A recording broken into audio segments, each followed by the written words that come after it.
پاشان الله جل جلاله هوش داريه دابا باوكان ككچكانيان بكيندا فرمي ولا تنكحوا المشركين حتى يؤمنوا بول تنكحوا نال تنكحوا بوچی روی کرده پیاوان روی نکرده کچکان خواه بله و شو مکن با پیاوی کافر با باوککانیان علیه تو قوامی بسری و نیدی با پیاوی کافر و مشرک اما یان چونه با مطلقیه یا با مقیدیه با مطلقیه چونکه پیاوی کتابی بوی نیه افرتی مسلمان بینه افرتی مسلمان بوی نیه شوکا به یهودی و نصرانی باوکی بوی نیه پی بده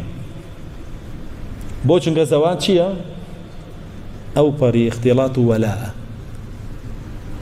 او پری ولاء و اختلاطه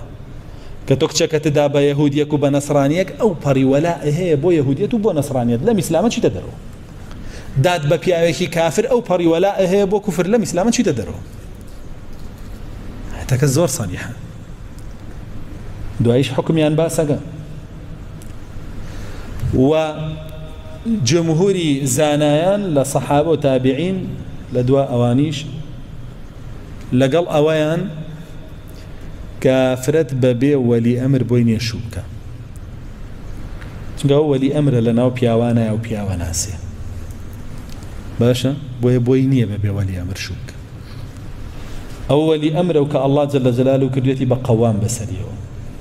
بوينيه او قواميتي كالله داينا ولا سري رتب كاتو خوي خوي بشوبدا عندك لا احنا فكان بلقيك يعني ك وعائشة خاتون كتشيكي عبد الرحمن براي خوي بشو أدا بلام يك عائشة خاتون دايكي همو إيمان دارانا بو بياو شويك كتشيكي عبد الرحمن براي بياو دايكتي دوش لفظيكي حديثك فرمي بياويكي كرد وكيلي براكيك أو بشو يبدا وكالتيش لنكاحها دروس ألينم حديثة وكالتي لورجيري حكمي أولا نكاحنك حكمي يوي آفرد بشو بدا شو قال رسول الله صلى الله عليه وسلم قد غيله وكدوا آفرد بشو بدا وآفرد خوشي بشو بدا أفرمي آفرد بويني خوي بشو بدا لبروي كيواكا الزانية أو الزيناكار خوي كركا هيني وخوي بي بشو دا جابويا اگر پیاوی کچکت بشو به تا خوی خوی بشو نه باشه کچکت خو بشوی به تا خوی بشو نه کی درې مخوی شوی قاچاه علو جوانی بیلین کله کافتریا او شونه نایکا کله سنترکان ولا هولکانی رقص وسماو كونسيرت عيكا لا لايف ميوزيك كان عيكا لا فيسبوك عيكا لا انستغرام عيكا بخوي خويا بشو بو چونکه تو قوام نبوي بسري وبيدي بشو يتنا چر خوي شوت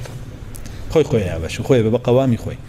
بو يا رسول الله صلى الله عليه وسلم فرمي وآخرتي زيناكار خوي بشو ايا بو ليرش خطابك بو كي بو باوكو بو سرپرشتياري آفرتكانك كاي وقت چكانتان ندن بپياوي كافر چونکه هرچيك لنيوانيانا دروس بي بون مناسبيني لو كچيتو چوار كوريه به هر چواريان كافر و طاغي درسن بهوي باكان كافر و طاغي بو انسان برهمي كان برهمي جنابتن تو كچكت كربا كيالغي بو دروس بوني كافر و طاغوت يا برهمي تو يا بشي تويت يا كفر و طغيانك بويا الله جل جلاله نهيد ليك